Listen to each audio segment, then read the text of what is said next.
on the measurement chart I gave Jess, there are some kind of golden measurements.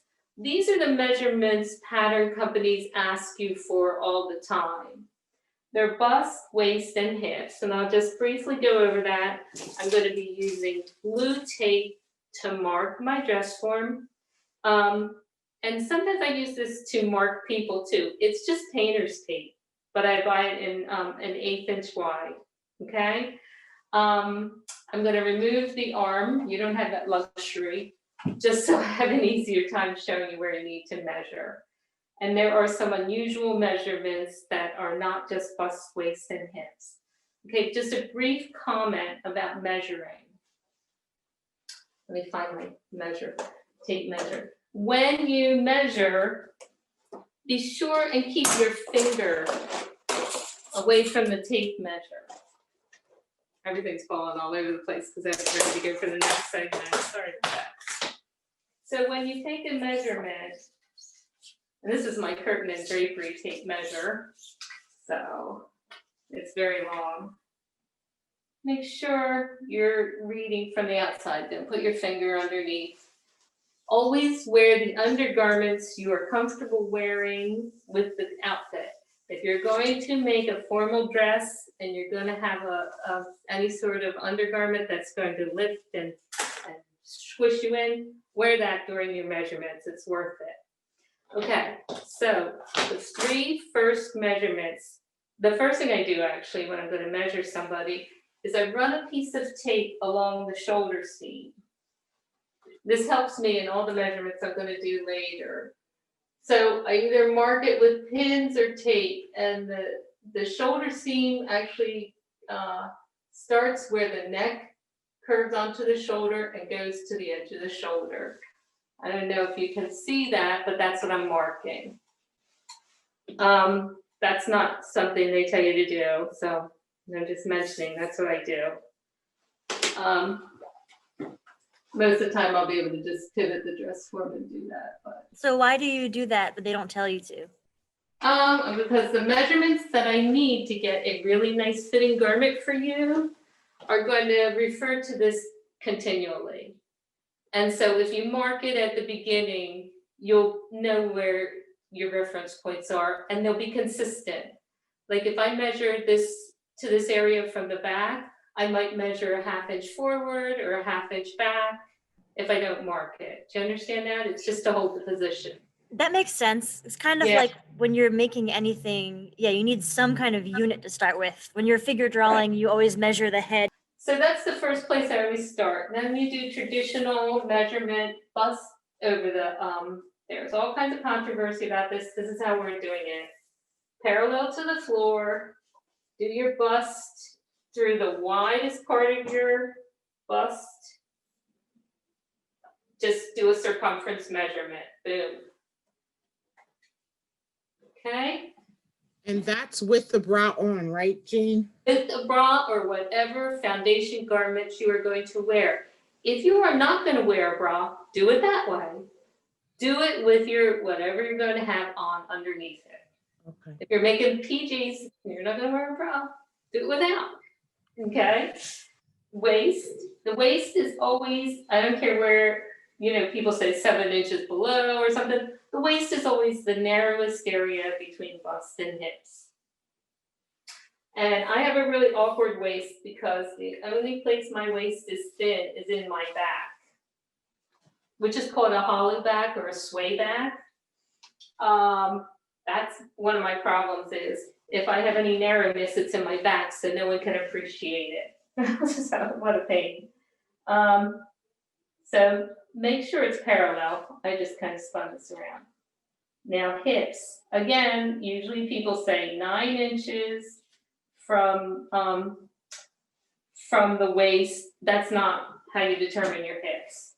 The widest part from your waist to your crotch is your hips. So that would be here on this dress form. Okay, find your widest part.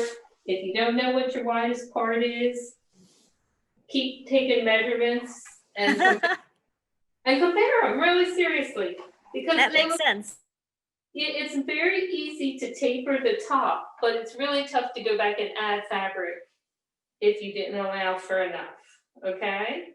So just embrace your shape. That's what I say, because we're all gonna be looking marvelous in the custom clothes that we make for ourselves, because that is the best reason to sell, okay? So these are the measurements you're always going to be advised to take when you make a pattern. And they don't care about anything else, but I'm asking you to take some extra measurements. And they're highlighted in different colors. So first of all, I need your height. Your height is from the top of your head to where your feet hit the floor. No high heels, no foundation. I don't care about that. Just be honest, okay? So that's your height. And then I am going to need you to measure, you can read this off the PDF for me, your neck. Then I'm going to go circumferences. So the neck is the midpoint of the neck. I always make this mistake and I go around where the neck meets the body, but I need a measurement that's the middle of the neck. And I think this is to help plant where your collar should be, because your collar usually goes up to the midpoint of your neck.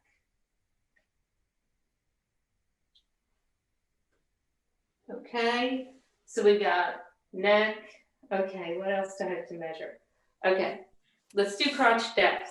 Okay, so that's in the center of the body, from the front waist, through the legs, to the back waist. And that's a more accurate measurement as far as determining your hips depth and things like that. So just do it. Okay, so we've got crotch depth. Remember this piece of tape that meets your neckline on the shoulder? I'm going to measure from where it meets your neckline to the widest part of your bust. And I always call that the wrong thing. There's bust depth. Okay. What color is bust depth? So bust depth is like a dark green. Yeah, pink. You'll see in the picture, this is colored the same color as the word, bust depth. The bust point is like between the two. Right, exactly. And the bust point is from the highest part of the bust to the other highest part of the bust, which is really hard to see, so I have it drawn in a different color.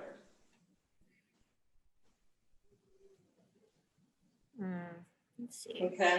Okay. So that it's on the paper that I sent to Jess in a different color. This is kind of blue, and this is what color is that? It's not exactly red. It's red and blue mixed. Okay, so these are the measurements I need on your front. I also need a bicep circumference. Choose the widest part of your arm and measure that for me.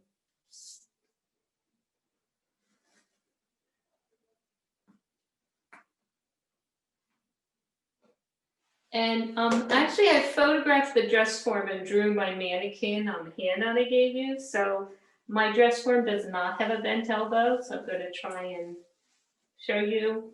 When you take the arm length, fold your elbow, bend your elbow, and place it on a hip, and measure this next measurement that way. Everyone got that? You're saying like you have to make sure you bend your arm when you do it because it'll be bigger.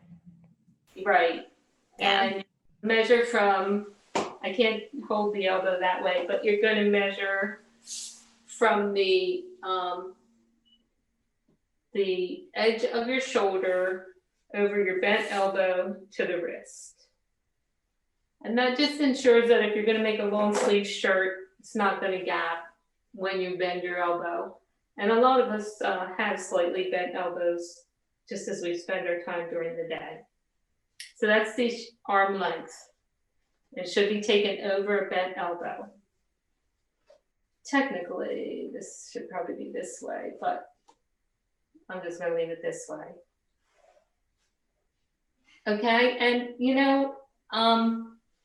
That's not a difficult thing to alter or fix, so don't panic if you get that wrong. Now I'm gonna go over some back measurements, okay? So it is important to do a back waist length. That's your center back. There's a prominent bone you can feel in the back of your neck. If you bend your head over, you can feel a prominent bone. Measure from there to your waist, okay? And that's your center back length. Now I know this is difficult. Does anybody have someone who can help them measure? We're just going to use the mirror, 2 mirrors. Yeah, I was trying to figure out, you said you had, people aren't allowed to get within 6 feet of each other in the line. Yeah. So True. does anybody have members of their household who could help them with this one measurement? I mean, get as many of these as you can. Remember I said you mark the edge of your shoulders? You're gonna go from one edge of your shoulder. This is gonna be tough, Tina. I don't know. Trying to figure out if somehow I can help you. To your center back.